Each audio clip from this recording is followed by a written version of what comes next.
The Trial of the Century, a story of the Mongolian Book of the Sky, by Jason Shannon. Read by Andrew C. Bunton. Music by Michael Hebbs.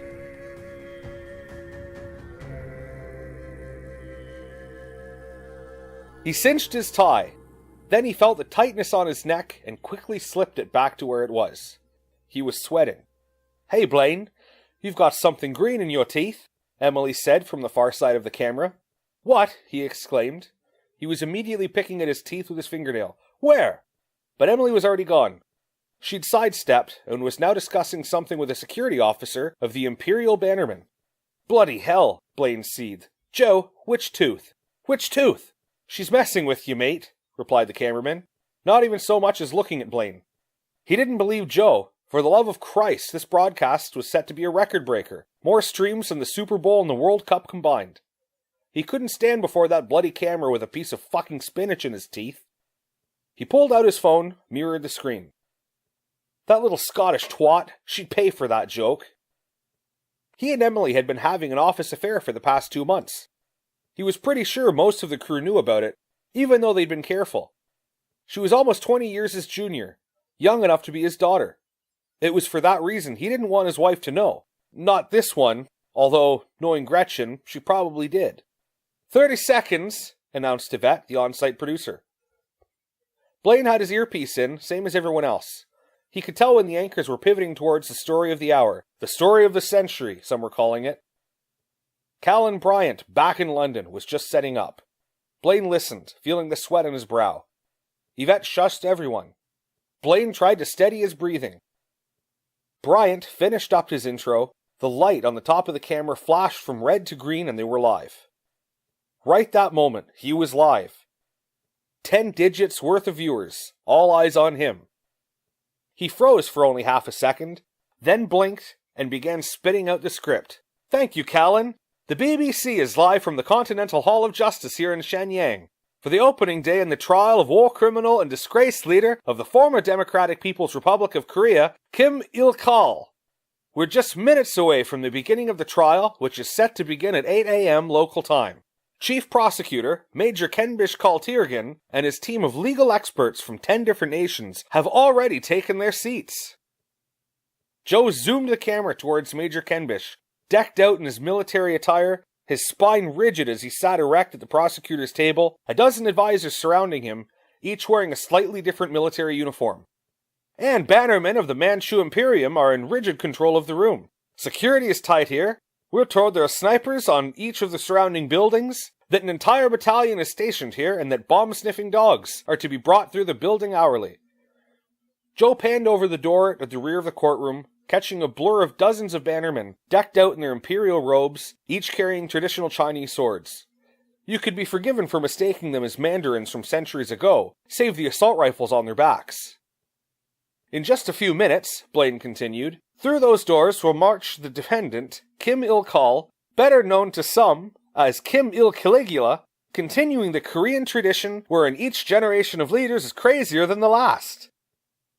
Yvette was now signaling that Kim Il-Caligula's mugshot had been put on the screen, the now infamous image of that fat, bald-headed Korean dictator in chains, a scar over his right eye, a disheveled Mao suit, a broken, dispirited face, the sort of expression showing utter disgust with oneself for not choosing suicide when he had the chance. Among his many deeds, Mr. Kim is alleged to have kidnapped South Korean and Japanese filmmakers to make comic book superhero rip-offs for him, selling crack cocaine, methamphetamine, and various date rape drugs out of North Korean embassies around the world, laundering hundreds of millions of dollars in counterfeit currencies, sending brainwashed spies to blow up a Japanese flight like something out of a Richard Condon novel, trying to orchestrate the international heist of shipment of cognac from Vladivostok to Beijing, and naming a horse as chairman of the Assembly Presidium. The horse, an anonymous source tells us, was later eaten during the famine. Joe brought the camera back to Blaine. These allegations, minor as they may be in comparison to the larger allegations Mr. Kim is facing, we are told, will be read out this week. And I do mean this week. Kim Il-Caligula is facing more than 115,000 individual charges, including conspiracy to start and wage war, international terrorism, enslavement, and crimes against humanity. Just reading the charges is expected to take several days. The camera now shifted to the right, zoomed in on the bench, where various legal aides were making final adjustments, audio testing the microphones, laying out pens and notepads, filling glasses with water, ensuring the translation earpieces were in working order. Blaine took a brief second to swallow, moisten his throat. Then he continued. Presiding will be a tribunal of 5 justices. Chief Justice Teragai Noyan, Special Judicial Counsel for the Khanate of Mongolia, E.G. Shi, Secretary of State for the Manchu Imperium, who are hosting this trial, Lee Hyun-sik, Acting President of the Republic of Korea, Takemoto Yagamata, the Japanese Minister of Justice, and Chen Zhuanli, Vice President of the Republic of Taiwan. Blaine hoped to God he'd pronounced all those names right. You can see there at the end a 6th seat. That's reserved for a representative from the People's Republic of China. The office of Teragai Noyan confirmed with us just this morning that the offer remains open for the PRC. The Chinese are not expected to take part in protests of sovereignty conflicts with the Manchu Imperium and with Inner Mongolia. The BBC reached out to the People's Republic for comment and has received no response. You can also see a 7th seat, also vacant, off to the side of the tribunal bench. That seat is reserved for the Americans, in honor of the 30,000 service members lost in Korea. The Americans have been invited to observe and advise, although the Council of Asia insists upon reserving final authority with regards to sentencing. The Landauer administration last week issued a statement that the United States will not be participating. In the statement, President Landauer says, "The crimes of Kim Il-Caligula and his regime are grave, unspeakable, and abominable, and justice should be swift and exact. However, it is the position of the United States that Mr. Kim's crimes are not solely crimes committed against his own people, not solely crimes committed against his neighbors and brethren of the South, not solely crimes committed against Japan or China or Asia as a whole, but crimes against all peoples of the world. As such, true justice cannot be delivered in Jeju City, nor Tokyo, nor Beijing, nor Shenyang. Nor could it in Washington. Mr. Kim's crimes can only be answered in The Hague. Until Mr. Kim is marched into the International Criminal Court, the American people and the world cannot view justice as having been served." It should be noted that in that statement, President Landauer, when he refers to China, is referring both to the People's Republic and the Manchu Imperium, echoing the American sentiment on that sovereignty dispute. Joe brought the camera back to Blaine. The sweat he could feel was a sheen on his forehead now. His opposition, House Speaker Olivia Newman, fervently disagrees. In a press conference in Phoenix on Tuesday, the Congresswoman declared, "I, for one, applaud Teragai Noyan, sick, and the people of Mongolia. Mr. Il-Caligula's crimes are more unconscionable than I can give voice to. The firing squad or the hangman's noose is what he deserves, and I don't care whose firing squad it is. The Chinese, the Mongolians, the Japanese, whoever's flag is waving doesn't matter to me. How much more oxygen we let him breathe debating that flag does." Opinions on Parliament roughly echo those in America. Abigail Park, representative from the Orkneys, where more than 200,000 refugees have been naturalized, said this: "The Kim dynasty never had sovereignty upon that peninsula. It was a criminal regime. All Koreans were and are citizens of United Korea. What Mr. Harujin has done is aid that United Korea in healing, and he continues to aid it still. This is needed for the healing of the Korean people. President Lee sits upon the tribunal, and I for one shall consider the tribunal's verdict legitimate, just, and final." Prime Minister Mannering, however, is in the opposite camp. He too echoed the sentiments of President Landauer in session yesterday, alienating many of his own party. Miss Park responded that he was towing the China line, a reference to the fact that the United Nations Security Council are unanimous in their dismissal of this trial and the illegitimacy of this tribunal. The Hague demands the UNSC The Hague. Blaine just then thought about what Emily had said the night before, when she'd sneaked in through the adjoining hotel room and in their Shenyang hotel. Just shoot the fucker," she said, as she read through his notes in the nude. Then, almost as an afterthought, she said, "Just put him in a cage fight with the Dragon Cat Princess." She'd been referring to General Harujin's lineage, which she could trace back to the nation's founder centuries ago. Some bloodthirsty ninja chick had evidently leveled a city, back in the day, with her own death squads, naphtha, trebuchets, and a pet leopard, drinking from upturned human skulls and what have you. Tombs, they called the bitch.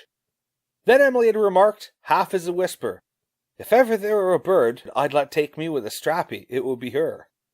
Damn that woman, if he blushed or popped a boner during the broadcast from a war crimes tribunal. He kept himself composed. The rest of the world, it seems, is just as divided. Mass protest marches are set to occur today in Paris, Brussels, Amsterdam, Sydney, Toronto, Rio de Janeiro, New Delhi, and many other cities. Security forces around the world are on high alert, and the global terror alert system has been elevated to 6. Security here, as mentioned, is par excellence, but various governments are warning about possible insurgent activity in response to the trial. Guerrilla fighters continue to assail South Korean, Manchu, and Mongolian soldiers in North Hamgyong province. Manchu laws preventing us from filming during the trial itself. We'll keep you posted as things progress. Blaine Devlin, BBC Shenyang. "And we're out," declared Yvette. "Thank fucking God," he muttered, immediately loosening his tie. He felt like he was going to overheat in this courtroom. "How did I do?" Emily smirked at him. "You mispronounced President Lee's name." "Aw, son of a..." The cuffs were tight around his wrists. The weight of the chains, too, pulled heavily on him.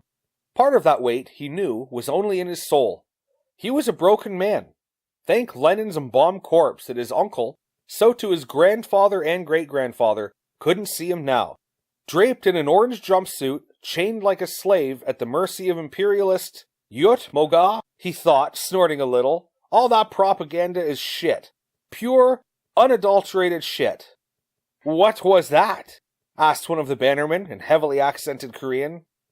"Nothing, officer," he said, his voice so soft even he himself could barely hear it.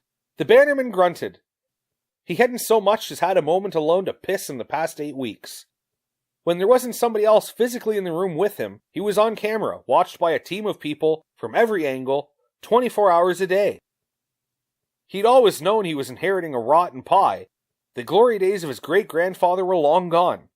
But he'd only ever really half acknowledged to himself that, even when the pie was fresh, someone had pissed in the filling. The entire system was rotten. He tried to reform it. By Lenin's ghost, he'd tried reforms. Yun-hee, he prayed, would tell the court and the world that truth. Ah, Yun-hee, his most beloved mistress. He missed her, even now, despite her betrayal. He remembered vividly, as the Mongol troops were combing the hillside above them, how Yun-hee had snuck out of bed that last night. She'd shot the guard. That sound was what had woken Il-Kal. And then there was gunfire reverberating through the entire bunker, and a grenade went off, and... He should have shot himself. He'd had time to do it. But, despite her duplicity, he'd also remembered the good times. The parties that went on for days. How she could sing and dance and hold her cognac like someone twice her weight, and always had a smile on her face. She was carefree when playing roulette, betting huge sums that he'd have to cash for her. This was a game of hers, her way to pay him back in sexual favors. This brought a bittersweet smile to his face even now, remembering that night she gambled away 13 million on 00. Those Russians inspected every bill to ensure they weren't super dollars. Footnote. Her punishment that night was a gallon of lubricant and a spiral dildo attached to a drill. Too bad the power cut out 30 seconds into it. End footnote. She, he imagined, would be a star witness. Yes, she was sure to describe in detail all the other mistresses he'd had machine-gunned. Footnote. She'd pulled the trigger herself on one group. He'd wonder if she'd mentioned that. End footnote. But she would also mention the reforms he tried to put through. Izanagi, too, the Japanese director, had known about the reforms. Il-Kal had many conversations about the problems of the Juche system. Izanagi, too, he imagined, would be a witness. Yes, so would Yun-Shi, his wife. And Pyeongsan, his cousin. Young-Chi hated him, he knew. These last few years, she'd seen him only on public occasions, and otherwise stayed in her own villa. She'd never liked his indulgence with the Joy Brigade, refused to sleep with them atop the human bed. Pyeongsan didn't despise him, so far as he knew. but his cousin was the one given the order to make the camps go away when it was clear war was imminent. That had been 8 months ago. Il-Cal hadn't seen his cousin since. To this day, he didn't know what happened to the camps. He feared he would find out during the trial. He cleared his throat. "What is it?" asked the bannerman again. "I was just wondering," he croaked. "Will I get a chance to speak with my counsel before the trial begins?"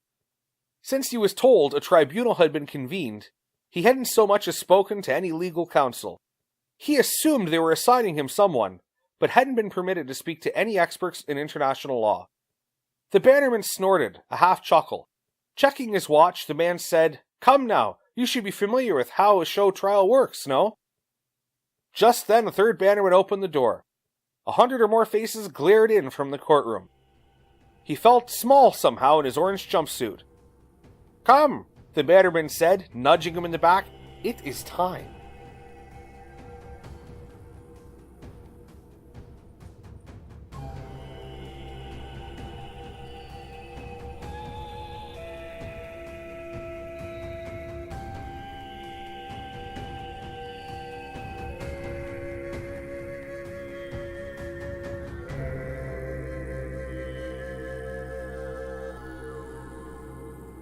This story was read by Andrew C. Bunton.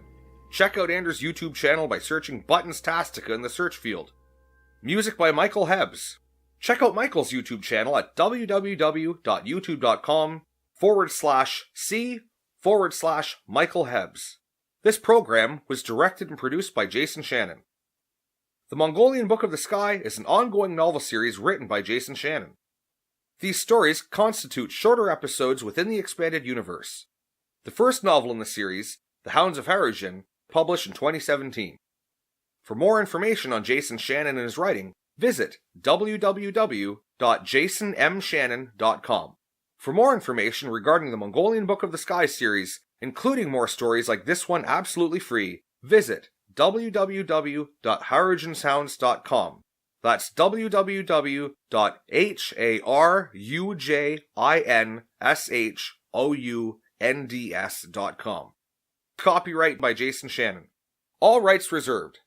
No part of this recording may be played for an audience or reproduced in any form. It may not be streamed, downloaded, broadcast, or copied without prior written consent from the author. Address all inquiries to jm1shannon@gmail.com. Thank you for listening.